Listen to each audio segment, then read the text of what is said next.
چی کار میکنین؟ کار میکنم. راستش من یه چیزی رو نفهمیدم.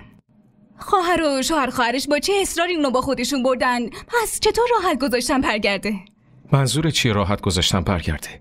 تارا بچه نیست که برای اومدنش به اجازه خواهرش نیاز داشته باشه. حتما دلتنگ آرمان شده. دلتنگ این خونه شده. ساده است. من شنیده بودم میخواستن شوهرش بدن. ممکنه. شاید به همین دلیل دوباره خونه برگشته. خب؟ باشه درسته. اون راحت شد. در ضمن شما یه خورده ازش دور بمونین. من دور بمونم؟ یعنی چی؟ چرا؟ مگه میخوای نزدیکش بمونین؟ چی داری میگی؟ اصلا میدونی چی میگی؟ آخه هر حرف من نمیتونه اشتباه باشه. من هر چیزی راجع به تارا یا راجع به مشکلاتش میگم شما سریع جبهه میگیرین. من زنتونم فرهان. حق دارم که... آره حق داری. کاملا و 100% حق داری. من حس میکنم بیشتر از حقت داری حرف میزنی. تو اصلا میتونی حرفای عادی بزنی؟ جایی که آتیش باشه اونجا بوی دود هم میاد. یه ذره تو این کوچه و محل احترام دارین، پس لطفاً اون احترامو حفظ کنین. تو این خونه که یه زن داداش بیوه باشه اونجا رفتار برادر شوهرش موضوع بحث و غیبت میشه و اون شوهر خواهرش توی همه فامیل پخش کرده که دل فرهان برای زن داداش خوشگل و بیوهش رفته. زرین حرف دهن تو بفهم. اینو من نمیگم، اینو مردم میگن. اگه مردم یه بار حرف زدن رو شروع کنن پس دیگه دهنشون رو نمیشه بست.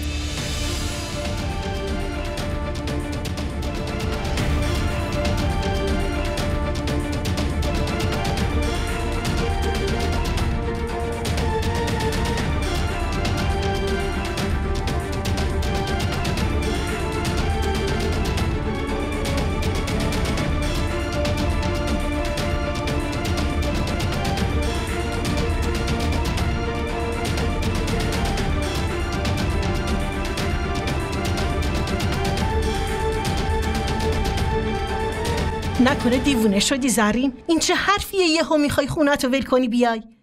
نه خیر مامان، من دیگه تو این خونه هیچ جایی ندارم. شما میدونین فرهان بازم منو کتک زد، روی دخترتون دست بلند کرد، روی زرینتون. بعد میگی من بمونم؟ حتی یه ثانیه دیگه هم نمیخوام تو این خونه بمونم. وای دختر دیوونه، الان خونه‌تو ول کنی بعداً پشیمون میشی. مامان اگه من اینجا بمونم دلم میترکه. حس میکنم اینا با هم دست به یکی کردن و منو احمق فرض میکنن. اصلا نگران هیچی نیستن. من دیگه اینجا نمیمونم. باشه هر جور خودت راحتی. خب تو اگه میخوای میدونو ترک کنی، فرار کنی، من کاظمو میفرستم بیاد دنبالت. کاظمو بفرستین دنبالم. من اینجا منتظرم.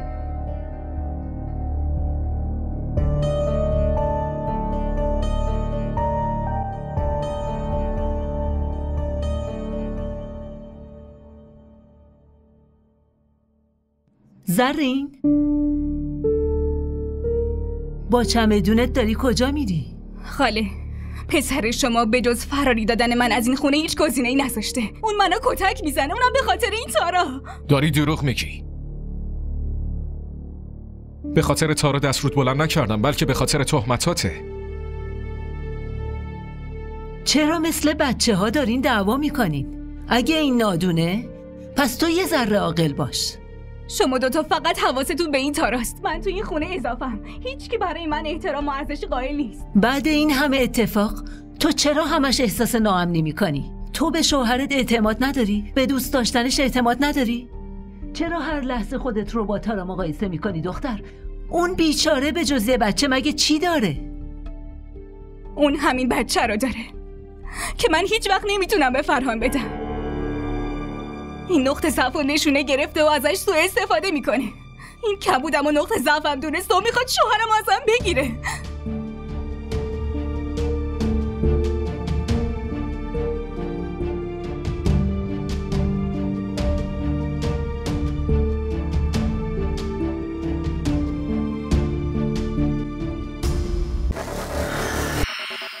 داداش شما چرا خونه رو ترک کنین و برین؟ در واقع من باید از این خونه برم. چی داری میگی دخترم؟ تو چرا میری؟ چون که به چه دلیلی باید تو این خونه بمونه خاله؟ با اون آدمی که نسبت داشت بعد از مرگ اون دلیلی برای موندن نداره. تو داری اشتباه میکنی.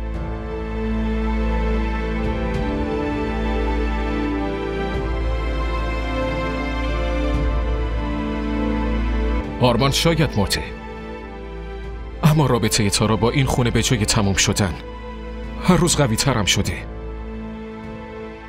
و بزرگترین دلیلش توی این خونه.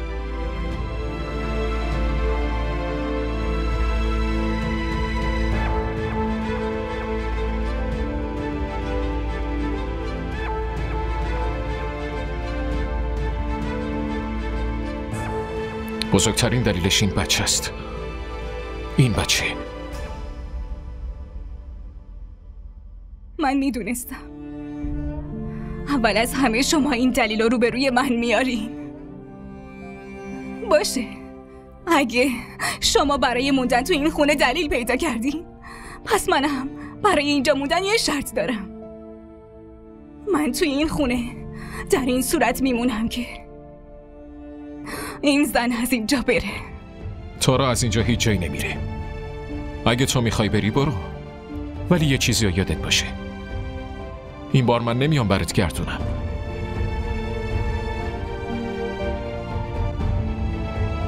وایستا زرین، اگه از این خونه پاتو بیرون بذاری خودت باید عواقب همه چی رو تحمل کنی. مادر جون محض رضای خدا مانعی رفتن زنده داشت بشی. کافیه. کسی که میخواد بره جلوی راهش رو نمیگیرن، بلکه میذارن بره، چون اونه که قراره بمونه به واسطه و قسم نیازی نداره.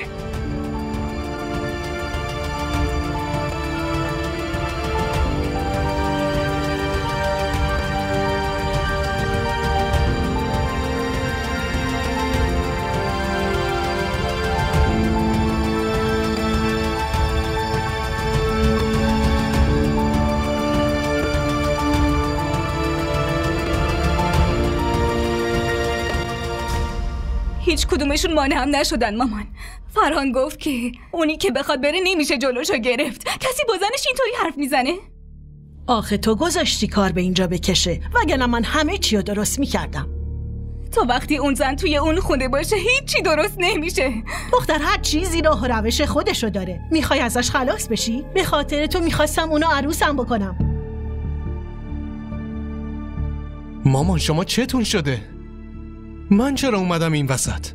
شما میخواین تنها پسرتون با دختری ازدواج کنه که 24 ساعتی گریه میکنه؟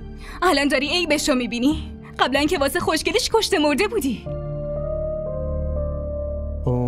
بحثش فرق میکنه، اما من نمیتونم ازدواج کنم. و در ضمن مامان منو تهدید نکن، من شما رو میشناسم. میخواین با کی ازدواج کنم؟ دارین آینده‌مو نابود میکنین.